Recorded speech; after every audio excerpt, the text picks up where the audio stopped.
look at the Hollywood sign will come up against a new roadblock. If the security guard doesn't stop you, then the security gate and no access sign will.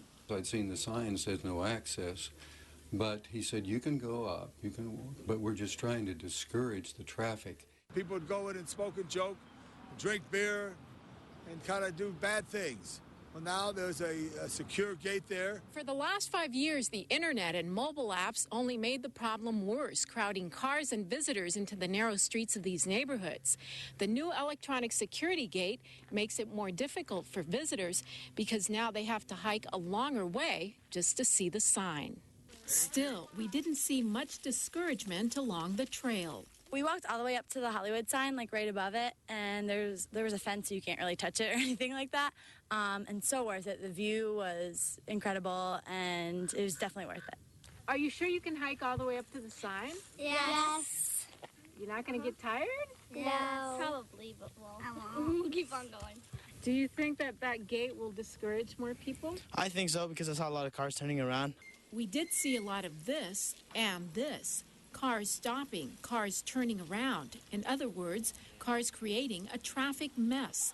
Exactly what the $200,000 gate is meant to discourage, but most residents are giving it a positive spin. Well, it has been very needed because, as he said, very often there is no one stopping at the stop signs. They just barrel right on through. Speed has been a problem. You know, I have a little granddaughter out here that I worry about. There does seem to be a lot of traffic, so I don't know if it's a good thing or a bad thing. There hasn't been enough time. The bottom line is you can park and walk through the gate, which just means a longer walk to the sign, but only on weekdays. On weekends, you can't park here at all. Oh, well, there's always a selfie from the bottom of the hill. At least you can say you visited the Hollywood sign. I'm Anna Marcos for LA This Week. The gate will be open to hikers from 5 a.m. to sunset, but there is a parking ban in the area on weekends and holidays. The city is working on continuing a paid weekend shuttle service to the Hollywood sign from Griffith Park that was launched last year. Aviation officials investigate a small airplane crash in the valley that claimed the pilot's life and improvements at 2 local parks. These stories in City Beat. The FAA and National Transportation Safety Board officials are investigating the fatal crash of a small airplane on January 9th around 1 p.m. near Van Nuys Airport, shortly after takeoff, on the southwest corner of Van Owen Street and Havenhurst Avenue, a busy intersection in the valley. Los Angeles Fire Department officials say the crash killed the pilot, 47-year-old Alberto Enrique Baer, a professor at Arizona State University who had worked for nearly 2 decades at the Jet Propulsion Laboratory in Pasadena. No one else was aboard the aircraft, a single-engine Landcare 320, and no one on the ground was injured. The runway at Van Nuys Airport was inspected following the crash and declared operational. The Watson and O Street Park at 1303 East O Street in Wilmington now features a new playground park officials say will benefit nearly 6,000 children under the age of 5 who live within just a 2-mile radius of the park.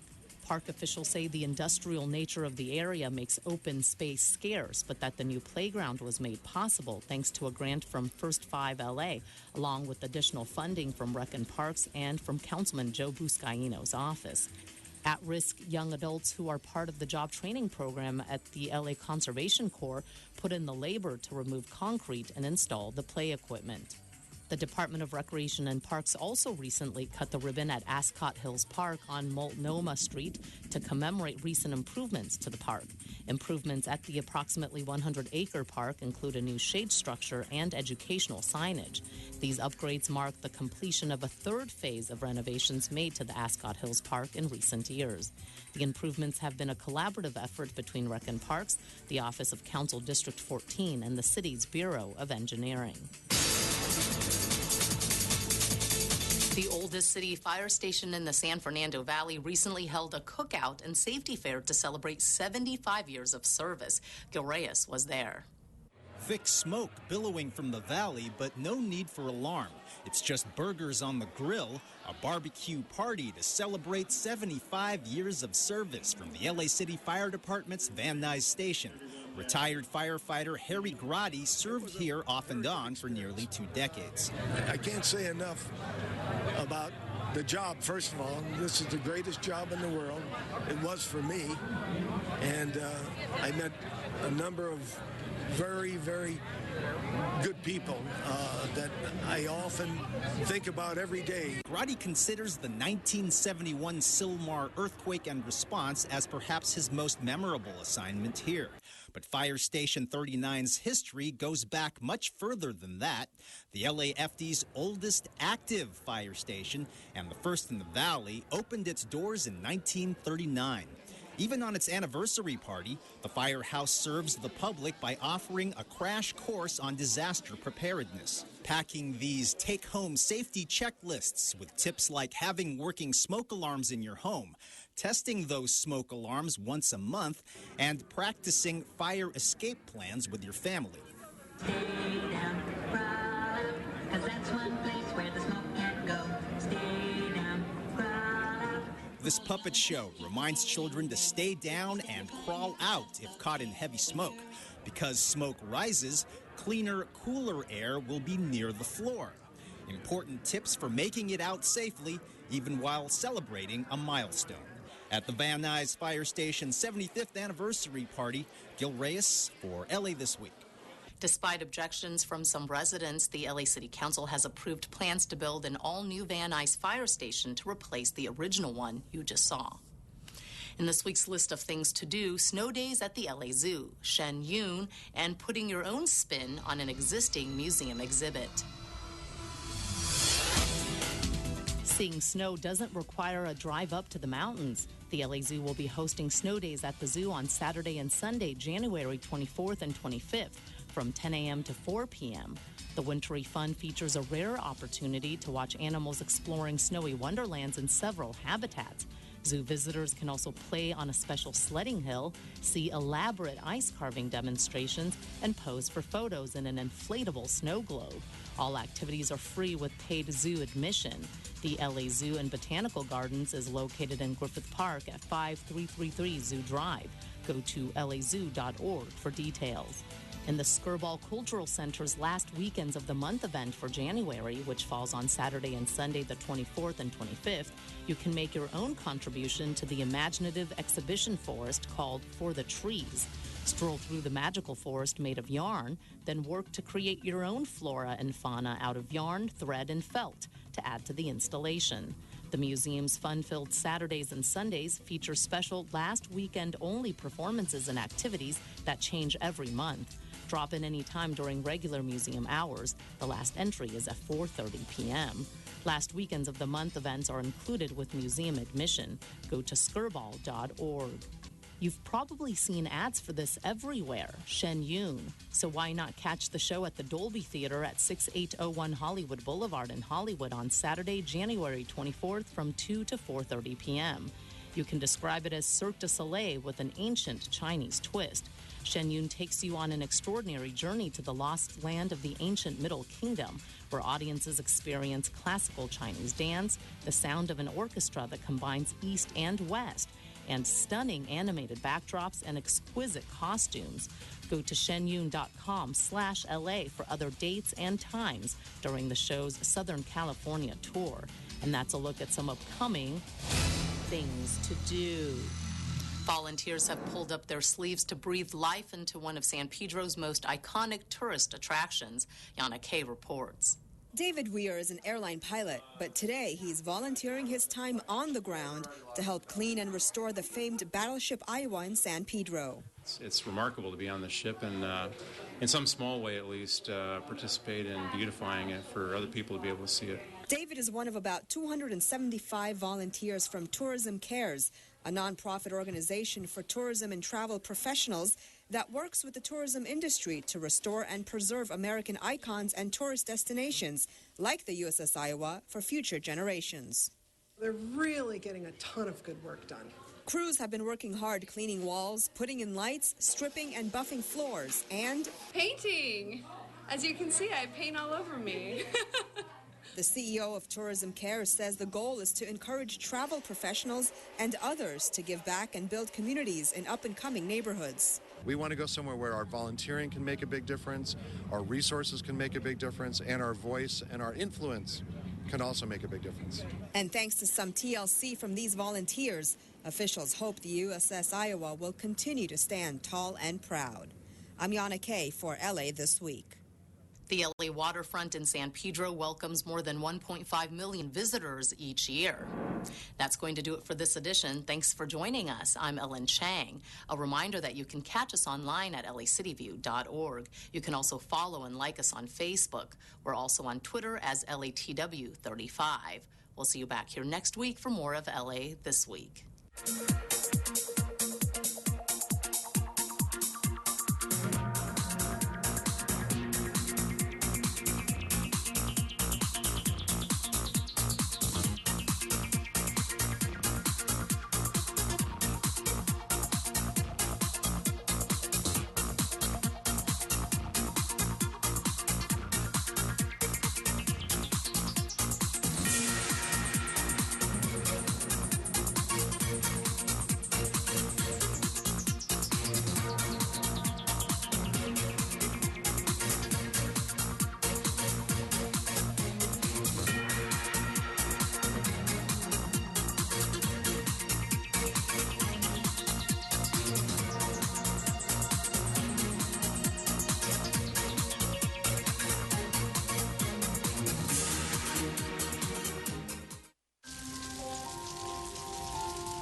A single ember that escapes from a wildfire can travel more than a mile.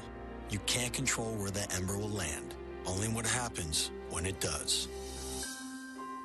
Get Fire Adapted now at fireadapted.org. Don't worry, Patty. This isn't going to hurt me one bit. Hi, I'm Dr. Eric Shapiro in beautiful Encino, and you're watching LA City View, Channel 35. Our city, our channel. Open wide.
Good morning.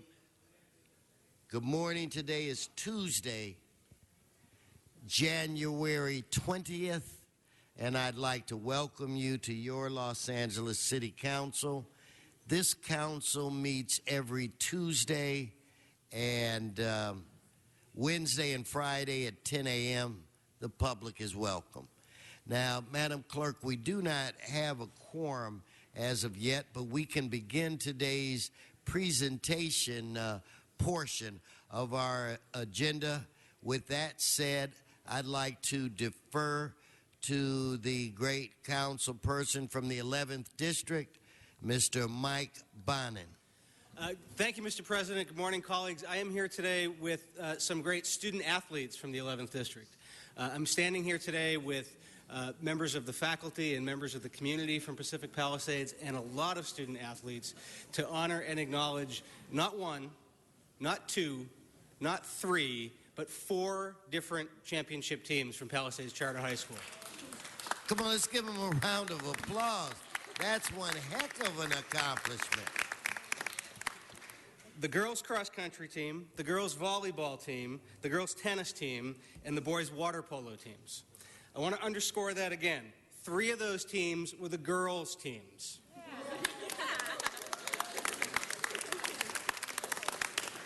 You can also see where I got my tendency to wear blue shirts. So let me tell you a little bit about these 4 teams because they're pretty amazing. With the training of Coach Bob Macias and the incredible speed of captains Natalie Marsh, Marissa Williams, Shane, is it Brower or Brewer? Brower, thank you, and Connor Smith. The girls cross-country team brought a city championship to Pali High this year.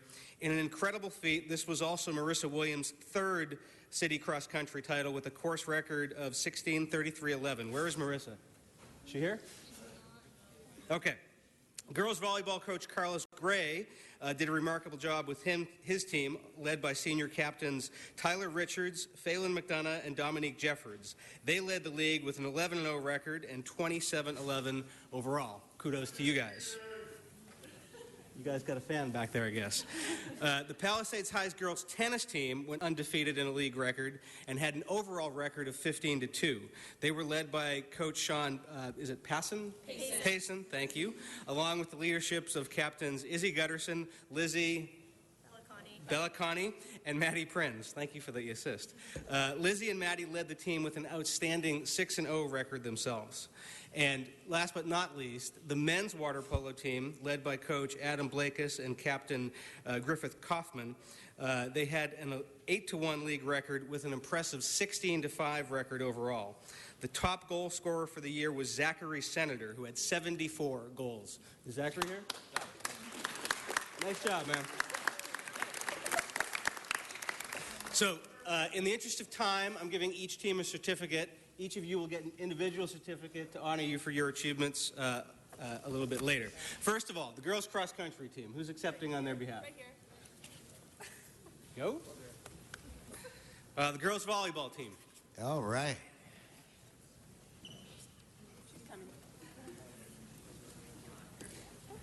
Thank you very much. The girls tennis team. And the boys water polo team. Let's give them all a round of applause. Mr. Bonin. Mr. Bonin. Yes. There must be something in the water where it relates to the Palisades area. It's actually the fresh coastal air. Is that what it is?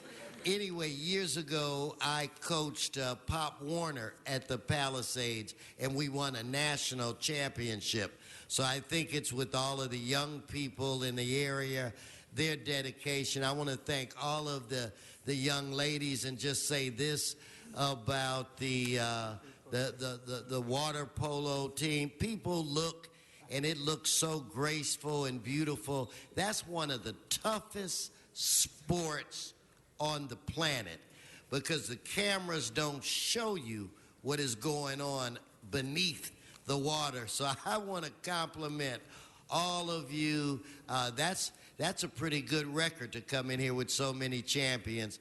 Mr. LeBons, did you want to add to to that.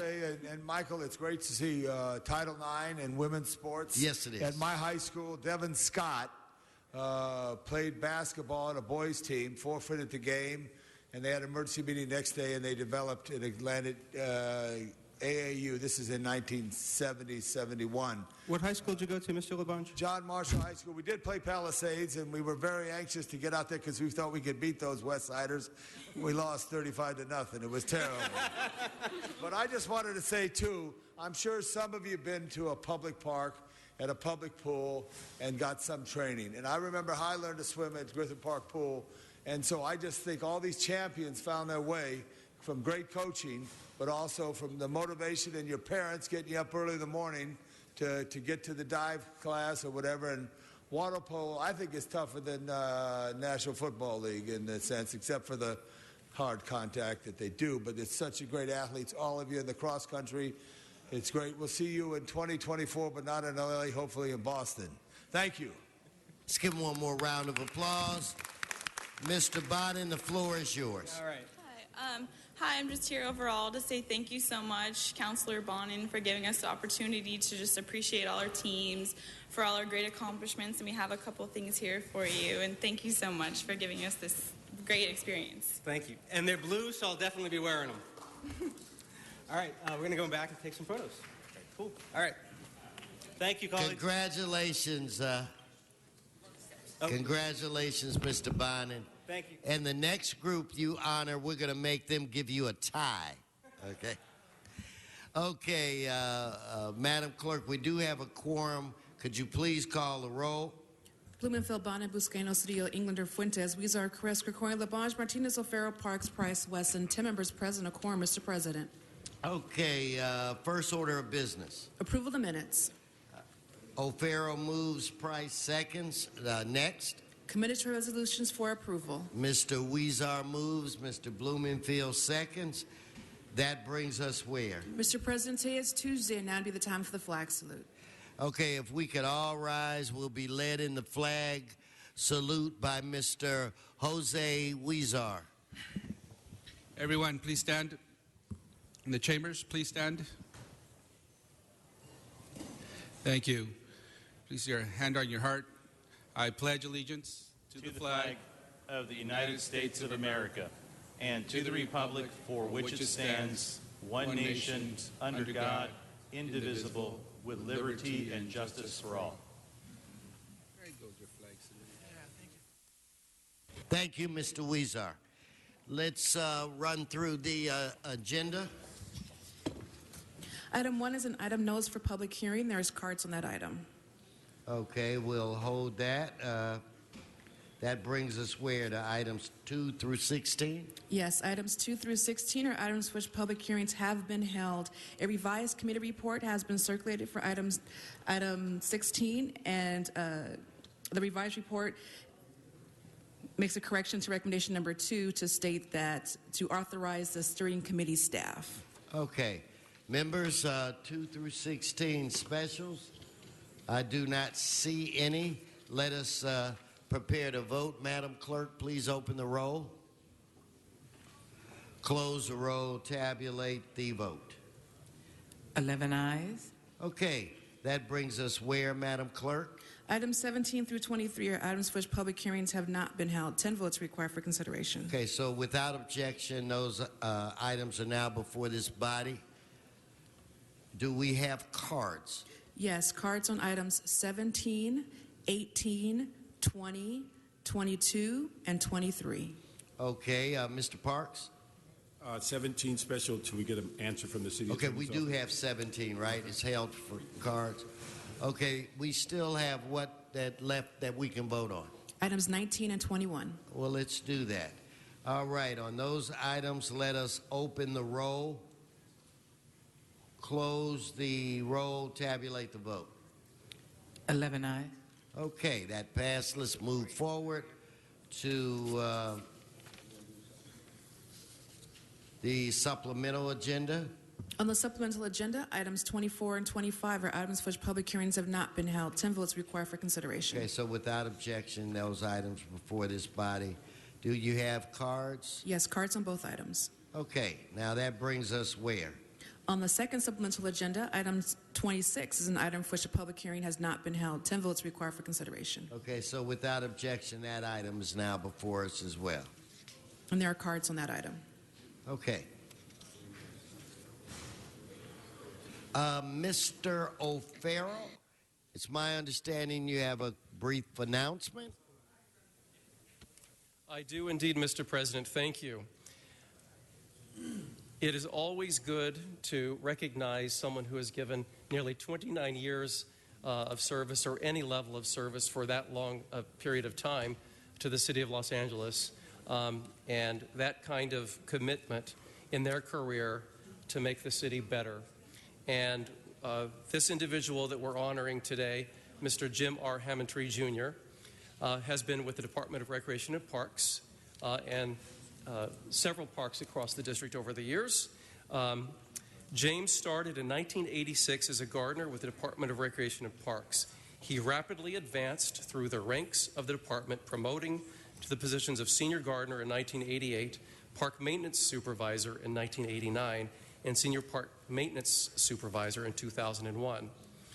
Please join me and give Mr. Hammontree Jr. a big round of applause for his years of service to the city of Los Angeles. Thank you.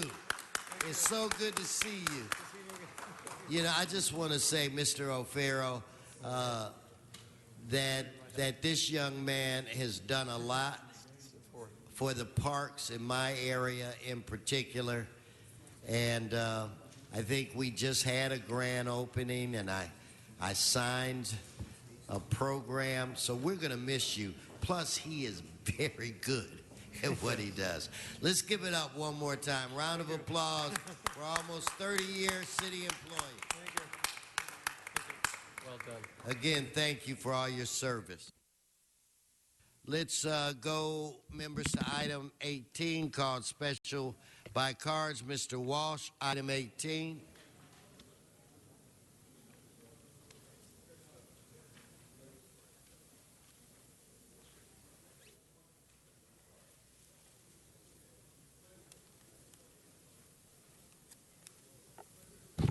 John Walsh, blogging at HollywoodHighlands.org or J. Walsh Confidential, tweeting at Hollywood Dems. Number 18, again, this is a REAP, and the REAP ripoff. If there's anybody who shows up here and challenges their REAP gets at least 50% off the amount of money that they're trying to get off these people. And the following properties will be removed because the REAP violations have been complied with. And as I said, you know, when you do a good job, I'm the first one to congratulate you. And when it comes to landlord violations, you do an excellent job. Repeat, excellent job. And I've lived here since '66, HollywoodHighlands.org. Okay, thank you. Let's prepare to vote on that item. Let's open the roll, close the roll, tabulate the vote. 12 ayes. Okay, now we're going to move Mr. Sachs. We're moving to item 20, called Special by Mr. Sachs. If you'd come on, sir.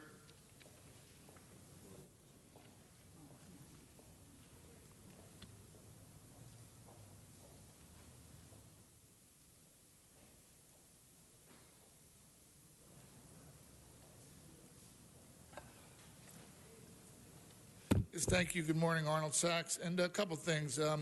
These are conduit revenue bonds, which are different from lease revenue bonds. And so what is the process involved here? I know there was a hearing at the county with a housing project, and is this going to have mixed use? Is this going to have commercial property on the bottom and housing on the top? Because when these kind of things happen, the tenants really have no voice in who leases the property on the bottom floor, on the first floor, the commercial property. And what happened at the county is the Department of Health Services or Department of Mental Health ended up leasing some property in a condominium that was built by Metro.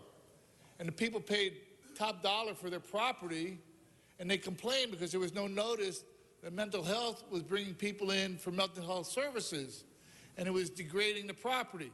So I'm wondering if the same situation will occur here. And this is a conduit revenue bond. So what exactly does that mean for the public and the people that rent out at these apartment complexes? You know, everybody will look at this and say your city is doing a terrific, wonderful job, except when you look like the item on 2020, the report on 2020, which said that the low income class is increasing in its size. Stay on the city subject. is going down. I am trying. This is a low income area, sir. Keep that in mind. And so people will say this is great for the community, but it may not be.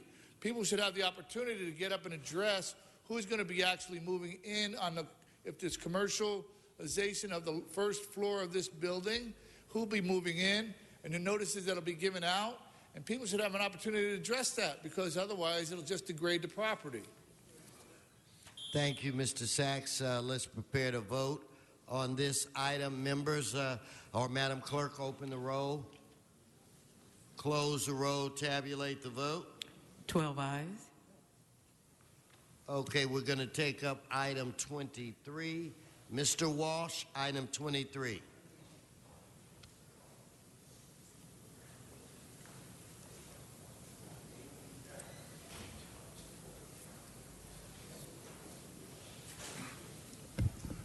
John Walsh, tweeting at Hollywood Dems. Number 23. Okay, this is police officers, captains, and above bargaining unit. I don't see how they can bargain. Legally, they're not a labor union. They're supervisors. But I think we should, as far as the job that these people do, this is 23 says they're going to go into closed session and decide how well captains and above are doing as police officers in the city. And the answer is they're doing horribly. We are a city where you can be shot dead in cold blood, as Ezell Ford was shot dead. Stay on the subject. The subject is whether these cops are doing a good job when you go in the back room and decide. See, he's heckling me. Ezell Ford, incidentally, we now find out that the cop who killed him knew Ezell Ford and had arrested him on a phony dope charge. On the subject, Mr. Okay, Ross. the captains are racists. This is the worst racist city outside of Missouri for police. And I think you should, and incidentally, this gentleman up here went and is always on the side of the white captains. At least at one time we had a black captain, a black chief. Now we don't have a black chief. And I'd like to hear what Mr. Parks thinks about the job that these cops are doing. The job that these cops are doing. The job is police officers' bargaining unit and what kind of job they're doing and how much of a raise you're going to give them. And every goddamn word I said here was relevant. HollywoodHighlands.org. White man, Wesson. All right. I've been called worse, Mr. Walsh. Okay. If we could prepare to vote on this item, let's open the roll, close the roll, tabulate the vote. 12 ayes. Now we're going to move to item 24. I have Donna on item 24, and I can't quite. Okay. I looked for you. I thought it was your writing. But anyway, go right ahead. Yeah, that's my boyfriend's last name. So anyway, number 24 is, okay, this is about the trees. California Department of Forestry and Protection, which paid $750,000 for trees, for a canopy tree project. Well, trees are very good. I have to admit, trees are very nice because we need trees. So we need to have, makes it good for our air. But it really seems rather excessive to spend $750,000 on trees. Certainly there must be a easier way or cheaper way to do a corridor with trees. It hasn't said why it needed to be spent that much on these trees. I just wanted to say, went real fast, it could be off the subject, but if you can spend $150,000, you can spend the money to reopen Van Nuys video conferencing, and that's done. Okay, let's prepare to vote on this item. Let us open the roll, close the roll, tabulate the vote. 12 ayes.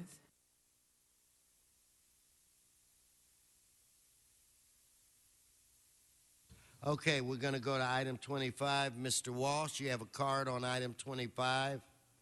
Please come forward. And Mr. President, a substitute motion has been circulated for item 25. Thank you for that announcement.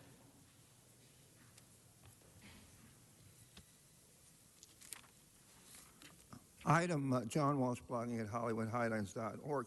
Whenever the Planning Commission makes a decision that one of the city councilmen who's been lobbied by one of the sides that lost the city decision, they go, they pay off the city councilman in the form of giving them money legally through their funds, their contribution funds. And here we have a Planning Commission action that stubbed the toes of Mr. Koretz, and as a result, it's now going to, they're going to deny an appeal requesting a variance for property at 22201 South Prosser Avenue. It gets very complicated, but that's what's happening here. HollywoodHighlands.org. Okay, so we'll close the public comment on this item, and then we'll come. Or are you ready now, Mr. Koretz? Okay. Madam Clerk, why don't you explain the situation, what we're doing? In fact, let me defer to Mr. Koretz first. I didn't see your name up. Yes. I'd like to ask that we assert jurisdiction on this matter and that we hear it a week from today so we give adequate time for the community to be sure they're aware that this issue is on a council agenda. Mr. City Attorney, and we proceed.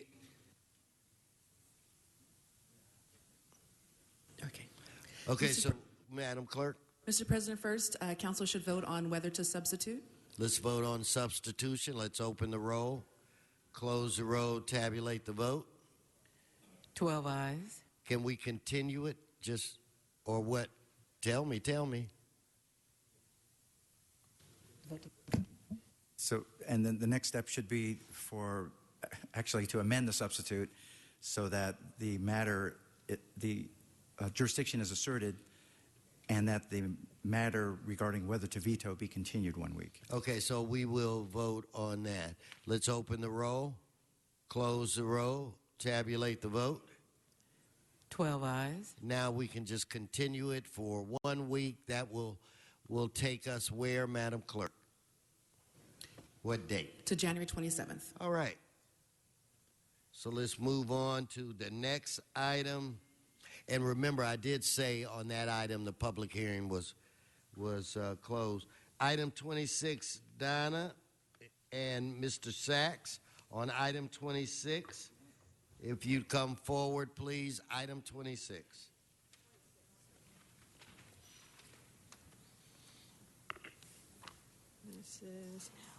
This is the affordable housing. Let's see.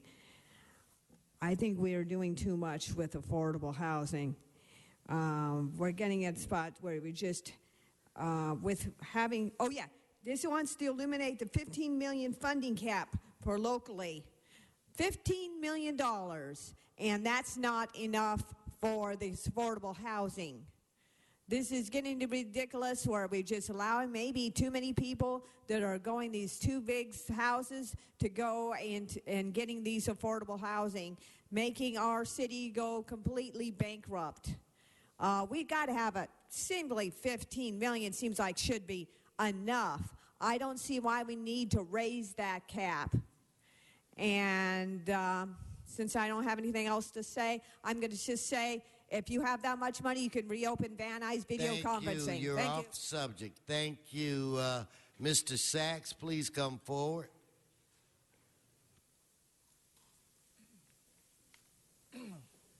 Yes, thank you. We're only getting 1 minute on this item? No, you look Okay, at your thank phone. you. You have this affordable housing sustainable communities program. Do you have an unaffordable housing sustainable communities program? Because it seems to me that every time you pick up a newspaper, every community in the city of LA is being overwhelmed by housing that is being eliminated, affordable housing that is being eliminated by people buying on spec and increasing rents all around the city of LA.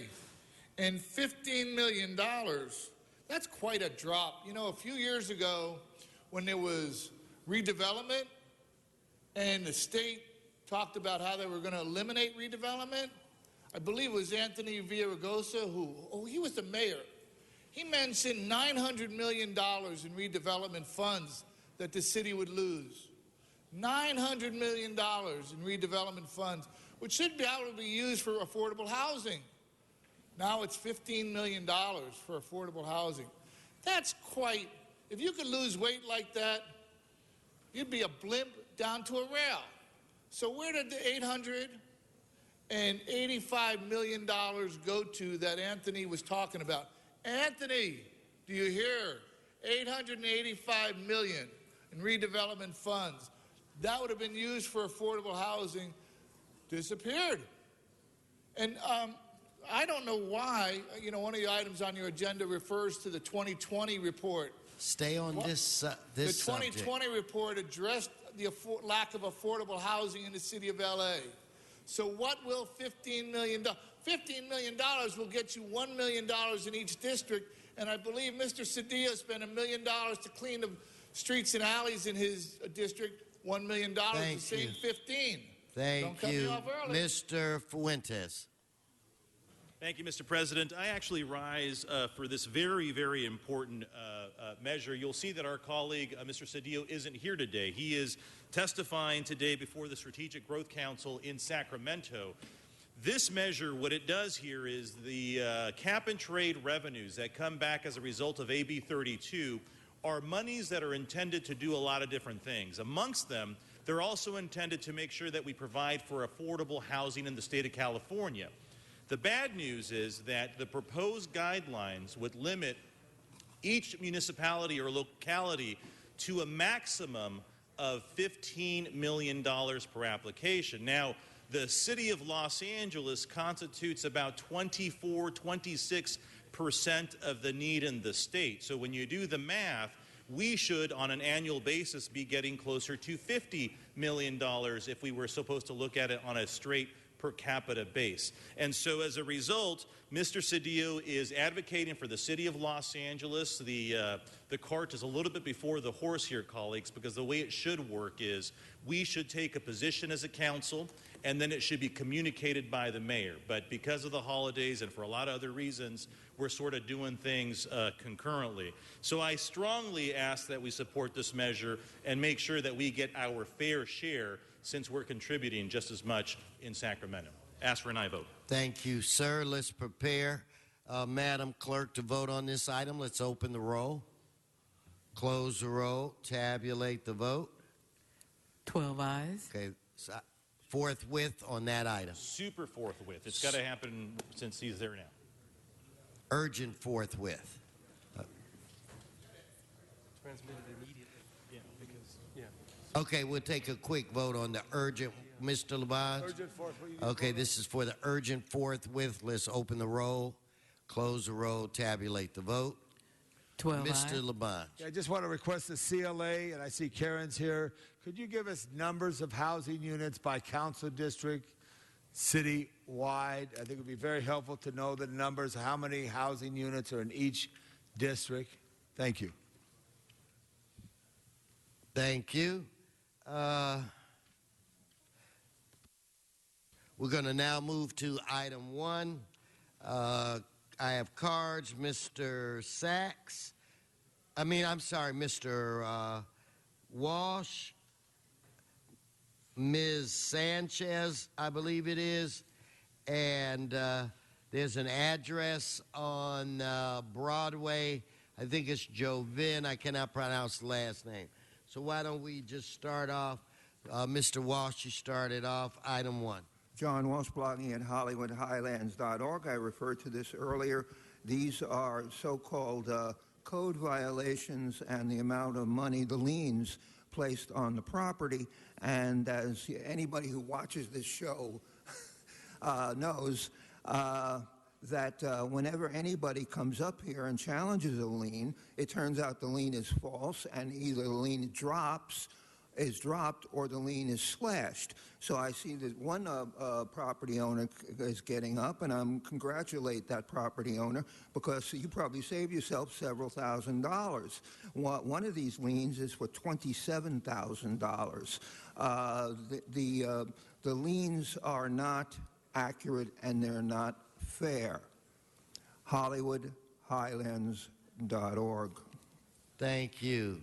Okay, I'm looking for a Simona. Is that you?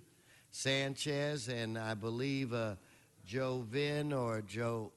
If you please. Yes, ma'am. Okay, I'm sorry. This is the first time here, so I'm not quite sure. Just take your time. Hold her time. And I'm assuming that you're here on the pertaining to the avenue on the street West Haynes. Yes, sir. So you want to make comments regarding that. So just make your comments and we'll help you through this. Okay, Go right thank you. ahead. Okay, thank you. There's a proposed lien, I suppose, for some a permit that I didn't initially get when I added in addition to my garage. The permit was paid for and the plans and everything was paid for. I assumed there was this particular fee of $300 some that was part of the fee that I initially paid. And it turns out that wasn't part of it, so it accumulated a lot of late charge and came out to $1,000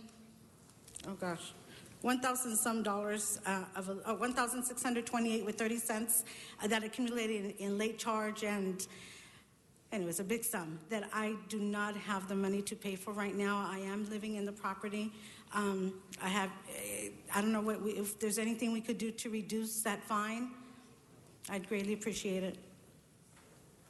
Okay, what the council member from that area has requested that you chat with members of his staff.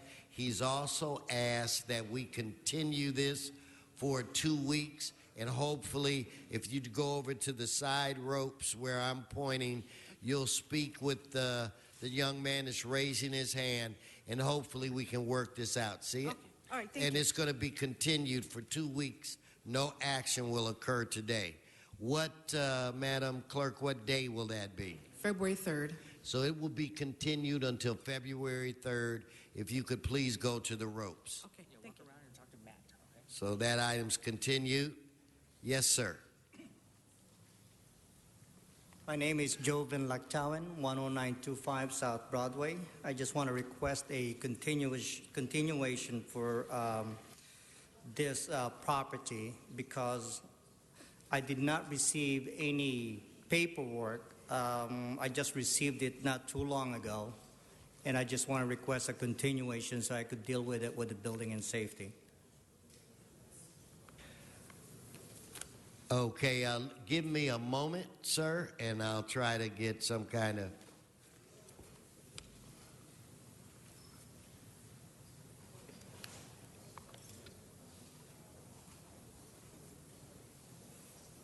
Would you like for me to just continue it for a week, or?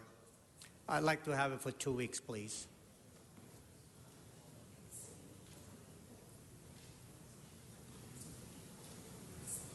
There's a request that it be continued for 2 weeks. A request that it be continued for 2 weeks. Are you? Yes, it's the 10919. Oh, so is that okay? Okay, if we, again, continue this for 2 weeks. What date will that be? February 3rd. Okay, so we will continue that as well, sir. Thank you. That side over there too. Okay, walk over there and the gentleman will talk to you. Okay.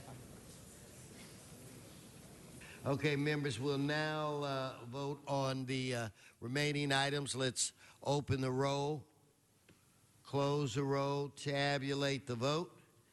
12 ayes. Okay, before we go to the next item, I want to take a moment to recognize Grandmaster Chung. Grandmaster Chung, if you'd stand up, a dear friend for many years. He has, give him a round of applause.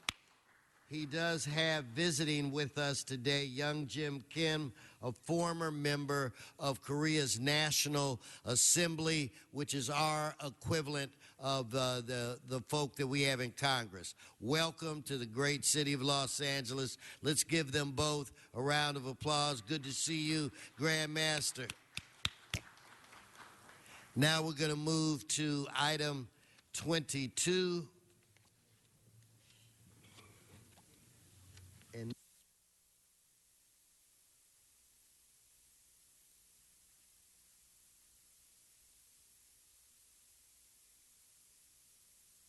Okay, let's go to item 22, called Special by Cards.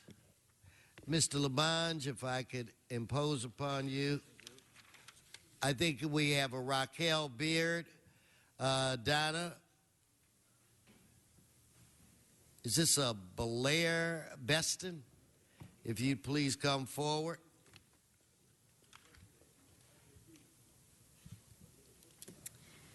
Good morning, council members. I'm Raquel Beard. I'm the executive director of the Central City East Association and the Downtown Industrial BID.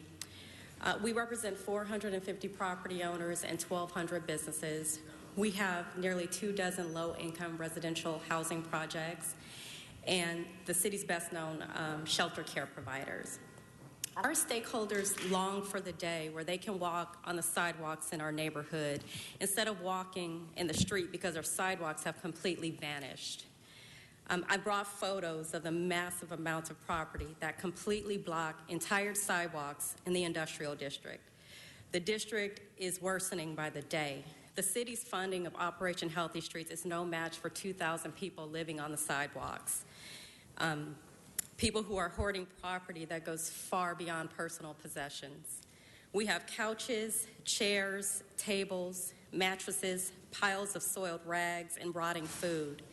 Many of you have seen images like this under the freeway overpasses, but imagine living and working with this right outside your front door.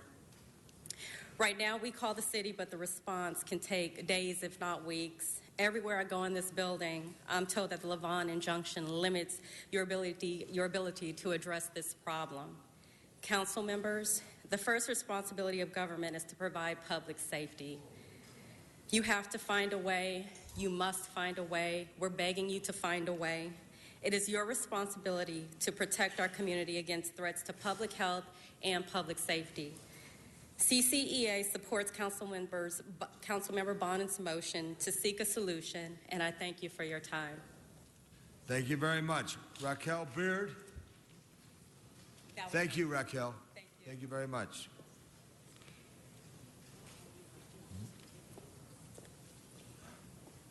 Hello, this is Donna. I put my down as Donna Forrestel because that's my boyfriend's last name. Anyway, Donna Forrestel Perriman. Anyway, what I wanted to do, I agree with this one. So I think that we need to be able to remove items that are in the way. We have a lot of that problem in the valley too, and people can't even go where they're waiting for the bus stops. So we had to have this place cleared because this looks horrible. It's a safety hazard with people tripping over it, especially if they're blind. And I think some of these people want to get rid of the things, and they don't know how to get rid of them. So this would be a good area for them to get rid of the items that are in the way. So I think I applaud you people for getting rid of the unneeded items on the sidewalks that is a good idea. And I see that when you do things like this, I see City Council is good with items like this. So keep up the good work, and let's get rid of those items, and let's clear LA and the Valley. Thank you. Thank you. Blair Beston. Good morning, council members. Blair Beston, I'm the executive director of the Historic Core Business Improvement District. I'm also a resident of downtown. I technically live within the footprint of Skid Row, so I see this every day. 7 people have died in the past year in my district, and this didn't used to happen. I actually heard in a meeting an advocate say that with regards to the masses of hoarding on the sidewalks, this was isolated to a handful of people. This is a lie. This is an epidemic right now. I know you see it happening in your districts. I know you see the accumulation. What's happening in Skid Row would never be allowed anywhere else. It just wouldn't. Thanks to programs like Operation Healthy Streets, Home for Good, the VET program, Department of Mental Health is stepping up a little bit. Mark Trotz with Scattered Site Housing, we are seeing outreach is starting to be done, but the accumulation of shopping carts and tarps and piles of clothes, this is not helping anyone. These are not family photos or passports or cherished or needed belongings when you are in the most dire of circumstances. There are people that are living in Skid Row that are in recovery. There are missions. This is not helping the people, most of all, who are living on the streets. I think we're afraid to look at this very clearly. Look to other cities. What is the definition of a personal belonging? It's something that's portable so that should the housing and services come, it's easier to take. This is our moral obligation. Thank you. Thank you, Blair. Next speaker, Eric Previn.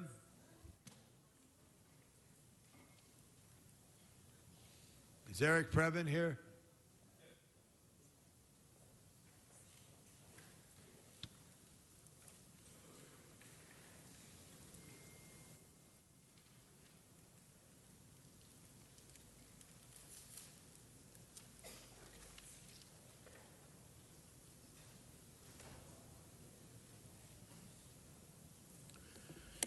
Yes, good morning, City Council. It is Eric Previn, and the idea of removing these items from our communities needs to be very, very carefully watched. Obviously, there are aspects of stuff being dumped, which is one kind of thing, where neighborhood councils talk about how on the corner they have issues. But then there's the much more sensitive issue of taking property from individuals who are without a place. And I would just ask the City Council, as they look at such an ordinance, to consider the human dimension here. Thank you. John Walsh.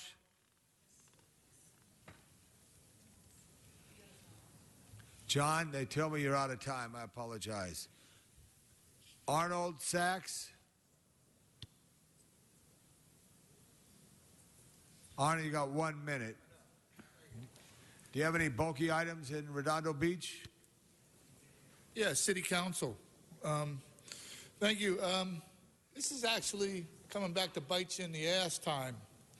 You allowed the redevelopment of the property without addressing the problems there. You should be coming to the county and addressing the problem there. You know, the 87 incorporated cities in the county, actually 88 if you include LA. So why don't you go to the county and ask the other cities to step up and take responsibility for some of these acts? Why don't you move some of these facilities outside? You wouldn't develop at a toxic Superfund site. You wouldn't develop housing there without addressing cleaning up the area first.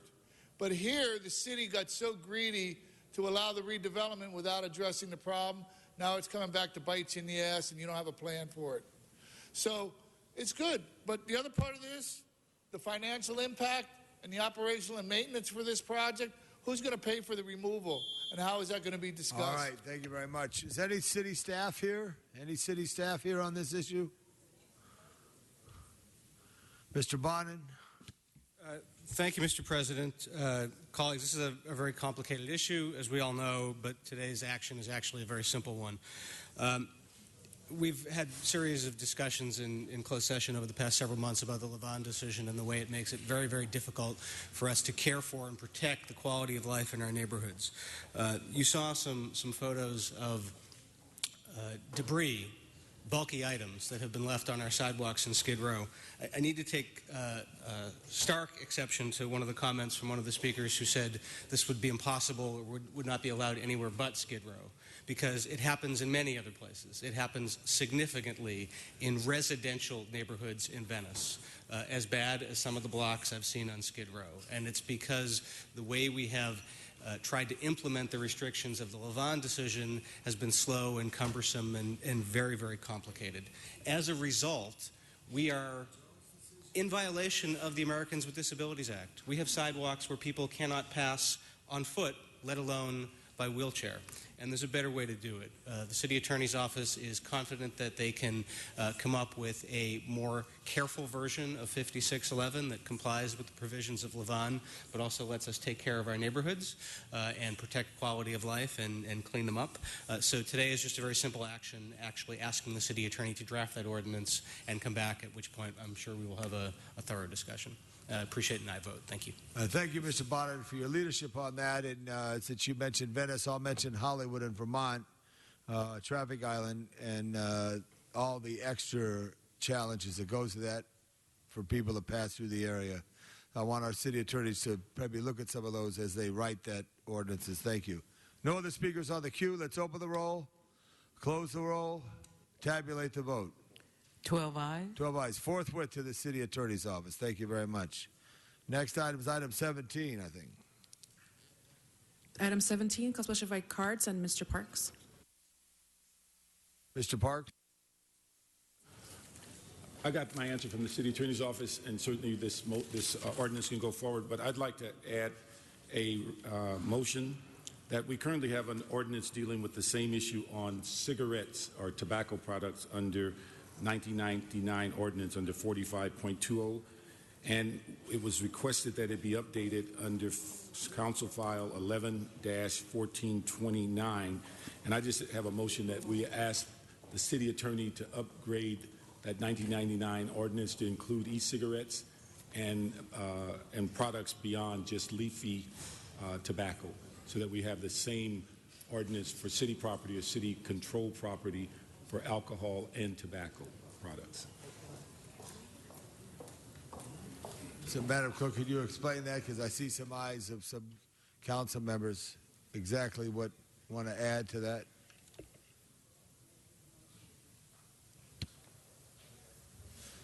Okay, Mr. Parks, could you just restate that exactly so everybody hears clearly? Basically, I held this because we're dealing with alcohol products on city-controlled property or city property. Several years ago, the discussion was about how we would also impact tobacco products on city property. And the only ordinance that is currently in place is a 1999 ordinance that basically deals with plant products and tobacco, not e-cigarettes or other new issues dealing with tobacco. There's also a requested motion, an 11-1429, that asks that this issue be addressed for e-cigarettes and other products on city property. And we're just asking in a motion that they move forward on upgrading the 1999 ordinance, LAMC 45.20, and also come forward with the requested ordinance change dealing with tobacco and tobacco products on city property. Mr. City Attorney. Perhaps for housekeeping reasons, it would be best if that were framed as a separate motion, introduced and sent to committee rather than attached to this. To the Speaker, Mr. Parks, please, to the microphone.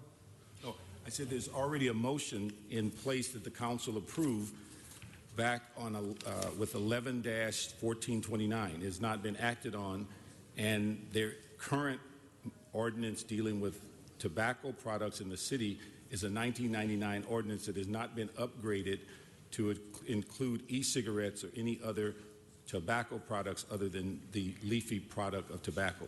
So that's 45.2, and we're asking that the 1999 ordinance be updated to include the new dimensions of tobacco, including e-cigarettes, and that the prior approved ordinance under motion under 111429 also be brought forward to clarify that. And perhaps it would be best, since there's no mention of the words cigarettes in this agenda description, interested member of the public would not be aware that council... That's why we said we wanted separate. We so didn't a want to separate motion... Did not want to stop this ordinance. We just used it so I can talk to Mr. Jordan, who's dealing with it. Mr. Jordan ran back here. He has good hearing. He was across the hall. Okay, you got that squared away? Mr. Koretz. Thank you, Mr. President. I would certainly like to support Mr. Park's suggestion. I'm not sure parliamentarily that the right way to go is to hook it up to this, but I certainly will support his efforts in that direction to include e-cigarettes and to update that piece of it. I think this piece is pretty significant on its own to keep alcohol ads off public property in Los Angeles. We know that there's very significant human costs and fiscal costs as well from advertising in public places that can encourage young people to start and contribute to the epidemic we are facing currently of underage drinking.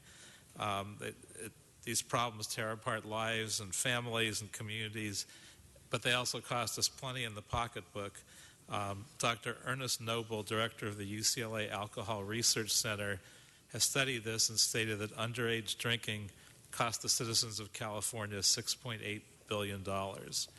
There's no doubt that advertising is a culprit in enticing young people to start drinking before it is legal, and that's why I'm glad that hopefully we are going to join San Francisco and Philadelphia in striking a blow against the presence of alcohol advertising on city-owned and controlled properties like bus shelters that are used daily by our young people.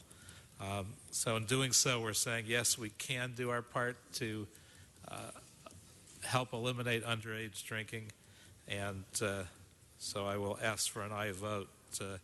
I do first want to thank former council members Richard Alarcon, who initiated this legislative effort, and Bill Rosendahl and Tony Cardenas, who also supported it, along with Mr. Weezer, I believe, at the time, and I don't recall who else, who were seconders. I also want to thank the CLA's office and the city attorney's office for dealing with a somewhat complex issue, and the Coalition to Ban Alcohol Ads on Public Property in Los Angeles, as well as the industry watchdog organization, Alcohol Justice, for all the good work that they've done. Mr. Krikorian, I recognize you if you had anything to add. Thank you very much. Mr. Weezer. City Attorney took care of it. Thank you, Mr. President. Again, thank you, Mr. Koretz, for helping see this through from 4 or 5 years ago when the motion was first introduced, and recently Mr. Englander helped shepherd it through public safety. And this is a long time coming.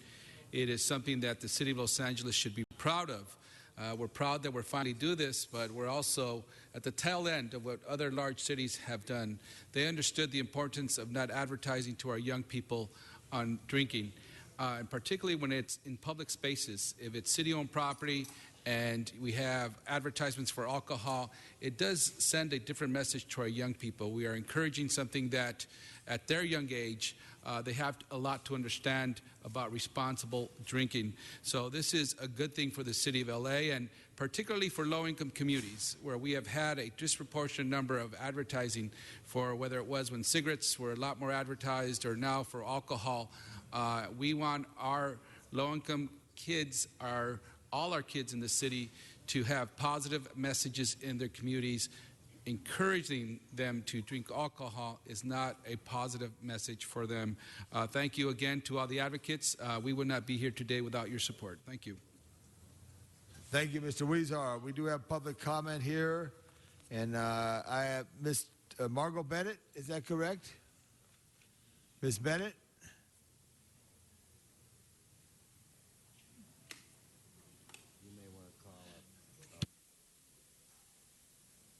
Susan Blanche, followed Margot. Thank you. Good morning. Thank you for this opportunity to address you today regarding the ban on alcohol advertising on city-owned and controlled property. I'm Margot Bennett. I'm the Executive Director of Women Against Gun Violence. People frequently ask us why we're involved with this very important coalition, and we say it's because we care about children and because there is a definite and significant link between alcoholism and gun violence. The LA City Council has been at the forefront of protecting our community from gun violence, and we see this as another step where you can really help us keep our children and community safe. Thank you. Thank you, Margot, very much. Susan Blanche.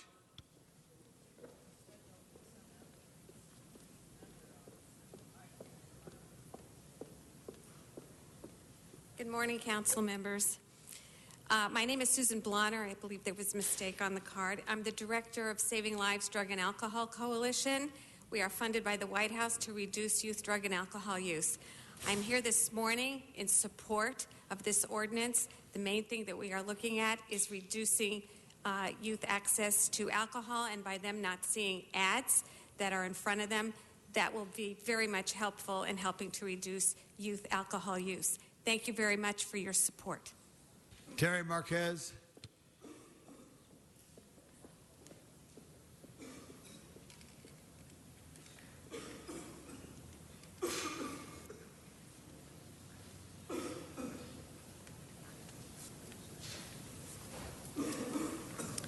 Thank you. My name is Teresa Marquez, and I'm from Boyle Heights, resident homeowner, and I'm representing Mothers of East LA and Boyle Heights Stakeholders Association.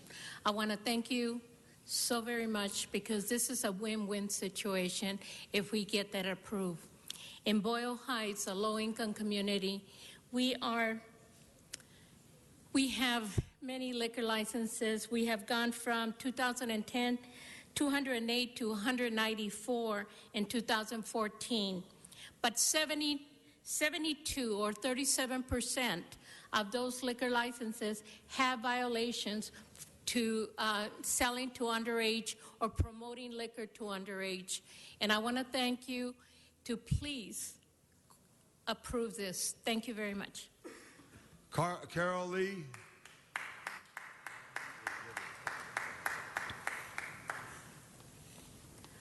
Good morning, everyone. My name is Carol Lee. I'm a community organizer for Koreatown Youth and Community Center, also known as KYCC. We have a specific campaign to reduce underage drinking, and we had actually did a youth assessment in 2012 that we've been feeding off of, which shows that many children and youth in the city of LA get exposed to alcohol advertisement on their daily walk from school to homes. So we just asked the city council to set a reputable example as the biggest city in the country and pass this ordinance so that we can create just a safer space and environment for our public and our constituents. Thank you. Hugo Pacheco.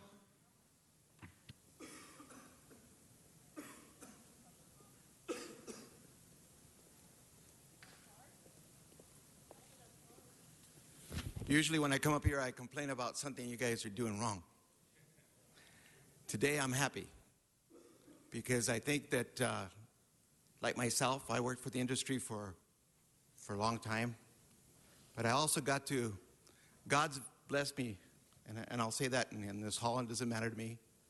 I became a detention minister at the county jail, and I also a bereavement minister for my church, and I also am a catechist teacher. And I see some of the things that I used to do for the breweries and the negative effects that they've had on the children and their lives. And I once asked my bosses, You know, I see all these senior citizens line up early in the morning to try to get their beer. I think there's something wrong, and there's a big disease. They didn't care. All they cared about was, Hugo, go out there and sell more product. That's your job. I'm glad that there is a government that cares about its people and will do something to protect them. Thank you. Dennis Hathaway.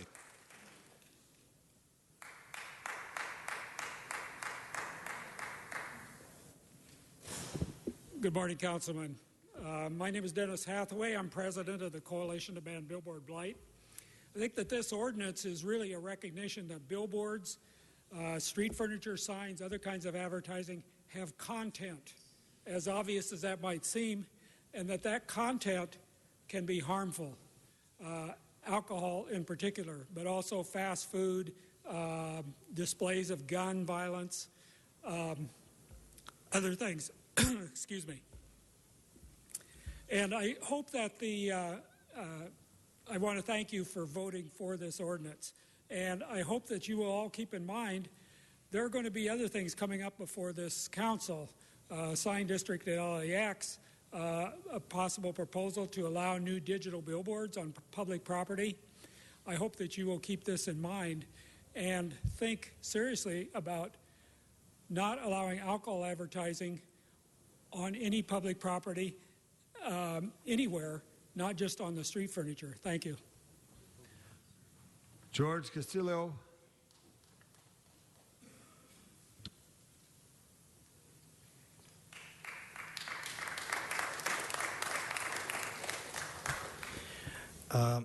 My name is Jorge Castillo. I work at Alcohol Justice, the alcohol industry watchdog organization. Council members, we ask for your support on this ordinance. We would like to thank the council members and staff that have taken time over the years to meet with us, the coalition members, on this issue. It's been a long journey, 3.5 years, so we thank you for your time and your effort along the way. I would like to ask the coalition members to stand up and be recognized. They put a lot of time and effort on their own to get to this point. And council members, we ask for your support. Thanks. Is it Sean Cooley? Shay Cooley?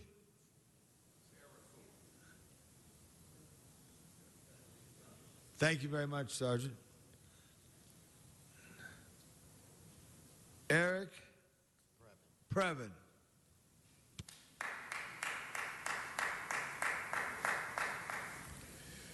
Good morning, City Council. I am very supportive of the idea of limiting the way we advertise, especially to children on city property. I am concerned about this ordinance, which I think we should approve. You should all approve it. It's a great idea. But I think we should look more closely at the way we do advertising on city property in relation to the items that Mr. Parks mentioned, but other items as well, because I think we need a scrupulous policy so that we're absolutely clear that when the public stuff, if I may use the colloquial expression, is involved, that the message is consistent with fairness, with appropriateness, and obviously not the kind of pernicious advertising that we can see. Now, it is worth commenting because these are complicated issues. I don't know if we have a quorum of people in this room who support the NFL. Oh my gosh, you're kidding. The whole thing was in the, oh, Mr. Wesson, what happened? Oh, it's fine. We don't need to hear the public too much. My point is, of course, that we should also consider going after, and people will not like this, sugary colas, because though we don't have the funds, according to our budget committee chair, for Brown Act on the Health Commission, we do have obesity. Stay on the item, please. No, I'm talking about sugary colas, sir. I know. Which, if I'm not mistaken, we do permit at this time. There have been motions. I know the Bloomberg idea kind of fell off people's radar, and I'm not proposing that.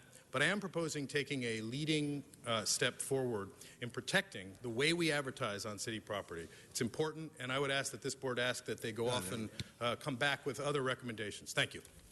All right. And John Walsh, we note your card to file. No other speakers on that. Thank you. Let's open the roll, close the roll, tabulate the vote. 12 ayes. 12 ayes. That completes that. Next item.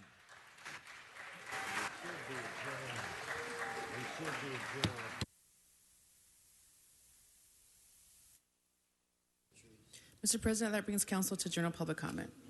Donna's boyfriend's name, Perriman. Come on, Donna.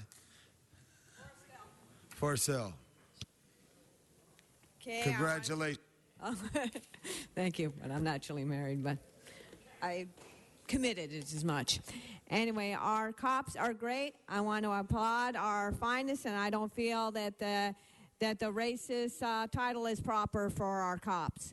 Anyway, the Valley is saying silently, we can't speak. We need to reopen Van Nuys video conferencing now if you really care for the Valley. Anyway, the leaders of Spain, France, are saying it's radical Islam has nothing to do with Islam. We're going to lose the war. We're going to lose our war overall. We don't look at reality. In my opinion, Obama is an Islamic terrorist and fascist, or in my opinion, or is sympathetic to it. He's going to allow thousands, possibly millions to die. Please call Obama people out there and give him the ultimatum. He needs to take action with war against terror.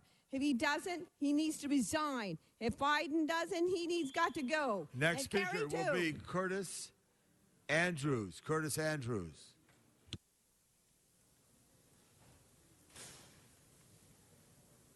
Good morning, City Council members.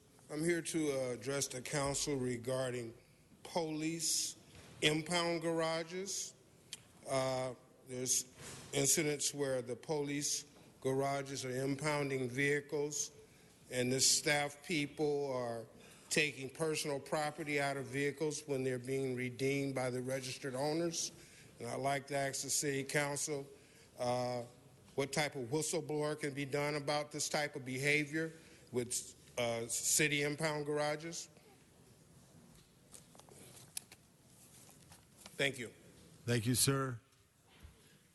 If you want to go to the side where the side is there, we'll ask that somebody give you some direction on that. John Walsh.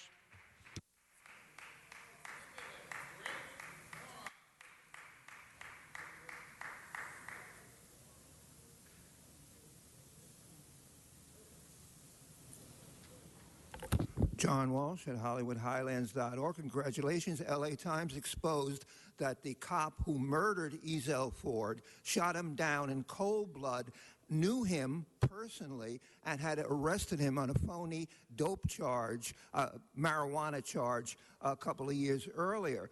Villaraigosa claims he's running for mayor, for Senate. Then he's going to run for president. Then he's going to run for chairman of the Star Trek Federation Council so he can rule all the planets. He's broke. He has no money. All he has is a columnist in the closet, a gay columnist named Dan Walters, who has fallen in love with him up at the Sacramento Bee as he shamelessly flirts with gay reporters and gay columnists to make his candidacy seem credible. He's finished. And, of course, the Da Vinci, $40 million Da Vinci fire caused by malicious arson. Arnold Sachs.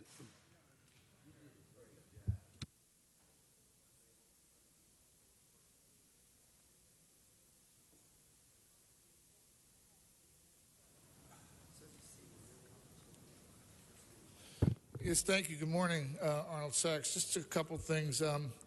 The motion that you pass around, I'm really surprised it's just a legislative type thing. You don't read the motions into the record. No motions are ever read into the record here in City Council chambers. You go to Metro, motions made, they read them into the record.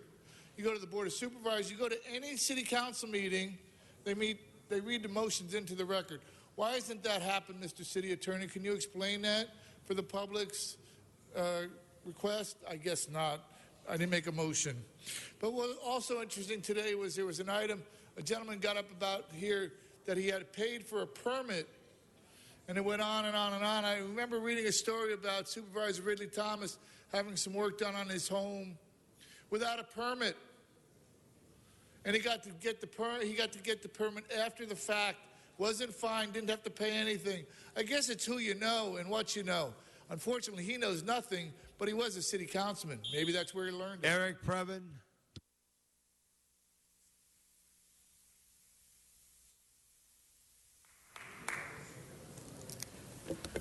Yes, good morning. It's Eric Previn, Studio City resident and Council District 2 candidate in the race with Mr. Krikorian. I'll start today with a request for Mr. Krikorian to join the residents of our area in opposition to the Harvard Westlakes plan for a bridge over cold water with a practice field on top and giant lights in an open space. And then I'll move to the city attorney quickly because I know we're pressed for time. We've only got a minute here today. If you could get back to me, frankly, on the cure and correct request which has been made. I don't think that this one should be delayed for 30 days as they're permitted by law, because this one has to do with permitting private developers to fund litigations for the city, providing a kind of second level of attack against community groups all over LA City, not just in CD2 with the Harvard Westlake folks. And these panel of attorneys were agendized but improperly. So it is critically important, Mr. LaBonge. And in conclusion, I know the mic was off earlier, what I was saying about alcohol is the NFL is brought to you by some of the great ones. So we're not against drinking. We're just against advertising. Robert Lucas. Robert Lucas.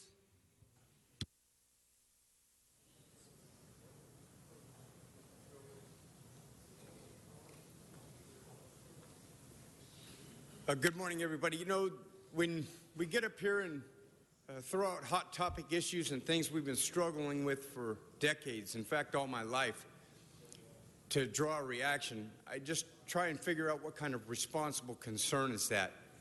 I grew up in Compton in the 60s, and I lived this. So to throw out race as a problem with some of this police violence, I don't believe that at all.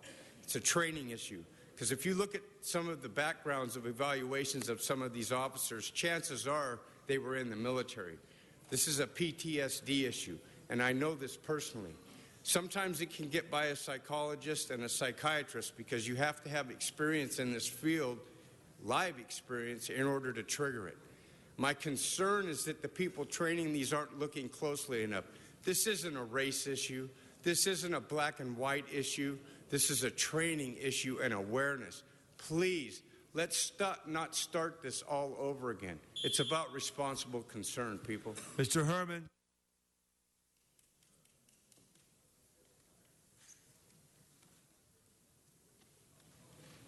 Can I get my clock to 2 minutes? You're at 55 seconds. Local government and government corruption has been the definition of abuse of public power for private and personal gain. As you hear them speaking, the sergeant of arms on the side, such abuse has conclusive long history. Corruption involves more than just accepting bribes, but taking advantage of services, stealing funds outright like Mr. Weezar, and possibly on this end, I won't bring up names.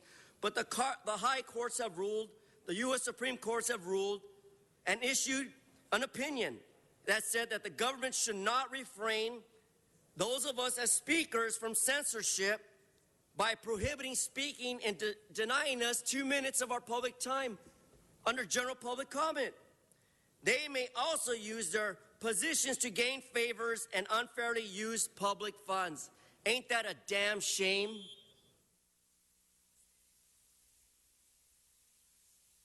Brian Barajas.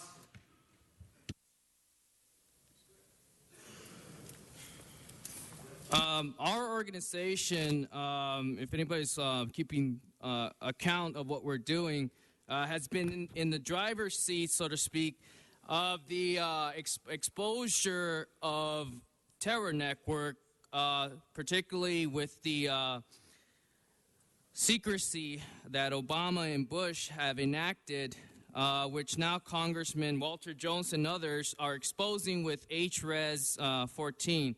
That is to say that we know who is funding these terror networks, but it is Obama and Bush who have been concealing the fact that we do know, and we do know how to stop the funding of these terror networks.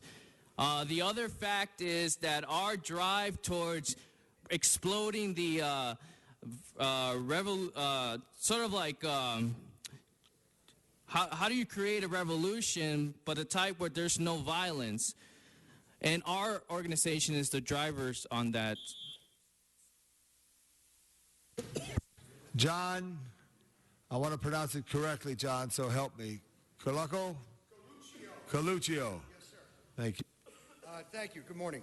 I've appeared today to speak about small lot subdivisions. I'm from Council District 13.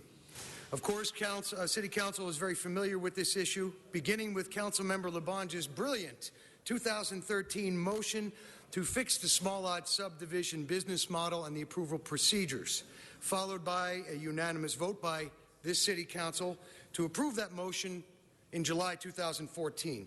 That was 13-1478, small lot procedural fix. The only step remaining, now that we're all in agreement that there needs to be a fix, is enforcement by the Department of City Planning of the applicable small lot design guidelines. These include very important quality of life safeguards for LA residents.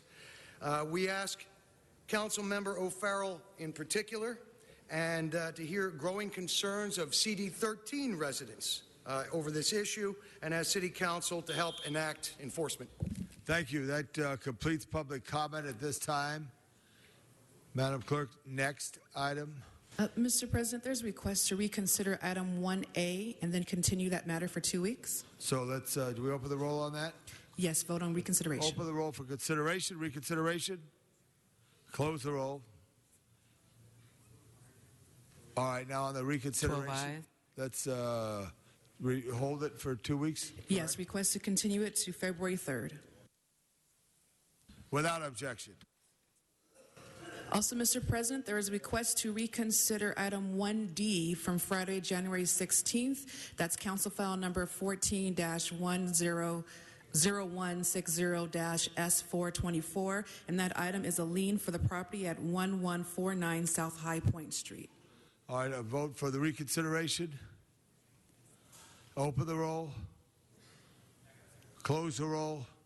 Tabulate the vote.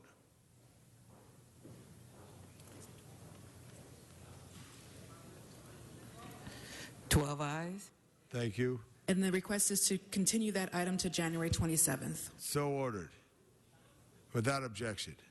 Anything else? Mr. President, Council has motions for post and referral. So ordered. Any announcements, members? That clears the desk. Any announcements? I have one announcement. A very hard-charging detective sergeant for the LAPD is celebrating his birthday today. He is our council liaison, Harry Edo. Happy birthday, Harry. Thank you, Harry. And it was a wonderful parade yesterday to see our colleagues coming down Martin Luther King Jr. Boulevard. Mr. Price, I saw you first. Mr. Parks, you and Bobby, and then Herb Wesson and the mayor and his staff. It was a very good parade. And all those who were involved in the parade, we thank them. It was a wonderful celebration, very meaningful event. No other announcements. Any adjourning motions? Adjourning motions. Please rise for adjourning motions.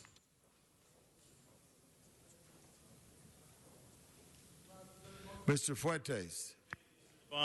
Colleagues, it's with sadness that I announce the passing of Javier Lázaro Polanco, a longtime city employee with the Department of Sanitation, City of Los Angeles. He dedicated more than 2 decades to his life to the city, leading award-winning programs and obviously motivating staff. In fact, the unit that he worked with, the Sanitation STAR team, where Javier was very instrumental in, was recently recognized by the mayor's office for its first Civic Innovation Award.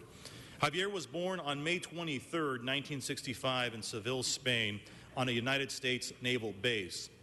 His family later moved to Florida, where he spent his childhood. He attended the University of Florida, where he graduated with a degree in civil engineering, moved to California in 1989, and he began his career with the city at that point. Through his career, he played a vital role in the expansion and maintenance of the Lopez Canyon landfill and all of its permitting. His accomplishments were critical to the continued operation of the landfill and the subsequent operation of all of the things that took place there as the city of Los Angeles moved from solid waste to zero waste. And he was a real innovator to that end. He was instrumental in leading the efforts at the city's yard, which is in the city of Los Angeles in my council district, and he worked tirelessly even after hours and weekends, helping do what he could to make sure that the department succeeded and that Los Angeles succeeded. He has tremendous accomplishments that he did that are too numerous to mention here with the department. He will be missed by the department, and he is survived by his wife Sylvia, daughters Danielle and Raquel, and his parents Nilde and Larry, and a younger sister Jeanette. May you rest in peace. May you rest in peace. Mr. Parks? Thank you. I'd ask that we adjourn in memory of Glenn Craig, former California Highway Patrol Commissioner, who passed away at the age of 81. He began his career in 1956 upon entering the CHP Academy, and his first assignment was in the Barstow area. He promoted through the ranks and eventually became the commissioner appointed by then Governor Jerry Brown in 1975. He held that position for 8 years. He then became the director of Department of Justice Law Enforcement in 83, where he spearheaded the groundbreaking computerized fingerprint system. He was later elected Sacramento County Sheriff, where he led the department for 12 years until his retirement in 1999. His tenure as sheriff capped a 44-year law enforcement career, which began with Valselia Police Department after his discharge from the military. His funeral service was held January the 8th in Sacramento. He's survived by his wife Dorothy and a host of family members. I also ask that we adjourn in memory of Lowell Stewart, who is the third member of the Tuskegee Airmen to pass away in the last month or so. He passed away at the age of 95. He was born in Los Angeles in 1919. He graduated with a business degree from the Santa Barbara College. He later joined the Army Air Corps and trained at Tuskegee Army Airfield in Alabama. He was shipped to Italy in 1944 as part of the 100th Fighter Squadron, the famed all-black unit. From a base in Naples, he completed dozens of missions and later flew many more as escort and strafing missions. He would fly a total of 143 missions in all. After being discharged in 46, he moved back to Los Angeles. He tried to buy a home only to be repeatedly denied by the banks because he was black. Stewart went to real estate school, became one of the first black real estate agents in Los Angeles, and went on to a 40-year career in that industry. He helped organize and later served as president of the Los Angeles chapter of the Tuskegee Airmen, a group devoted to preserving the legacy of the fighter pilots. In 2007, he was presented at the U.S. Capitol when President George W. Bush presented members of Tuskegee Airmen with the Congressional Gold Medal. He's survived by his son Lowell Jr. and a host of family members. His services were Monday, December 22nd, 2014 at Angeles Funeral Home. Thank you. Mr. Corrett. Mr. President, I'd like to ask that we adjourn in memory of Elizabeth Kaltman, a PR executive at Walt Disney Studios and a former vice president of communications at MPAA, who died Saturday in her home after a 2-year battle with cancer. She was only 41. Previously, she was press secretary for former Los Angeles Mayor Jimmy Hahn from 2003 to 2005. She also served as communications director for former LA Council member Wendy Gruhl from 2005 to 2006. She had also been a project manager at Rob Reiner's Early Childhood Foundation, I Am Your Child. An LA native, Kaltman earned a master's degree in public administration from Columbia University and a bachelor's degree in history from UCLA. She is survived by her husband, Adam Barondis, and their daughter, Lucy. Thank you, Mr. Koretz. Members, before we excuse, we all remember those who went before us. I would like to recognize Mike Haynes joining us this morning. He's going to speak at his and my junior high school, at King Middle School. He's a member of the Pro Football Hall of Fame, a 9-time All-Pro, 14-year veteran, and a tremendous individual motivational speaker. And Michael, welcome back to Los Angeles, and thank you so much for being a Hall of Famer here. Last time he was in the chambers, Councilwoman Peggy Stevenson gave him a commendation for being a 3-time All-American at Arizona State University. Yes. Michael, great to see you. We've got to get out to school now. Go ahead and serve the community well. Thank you all. This meeting is adjourned.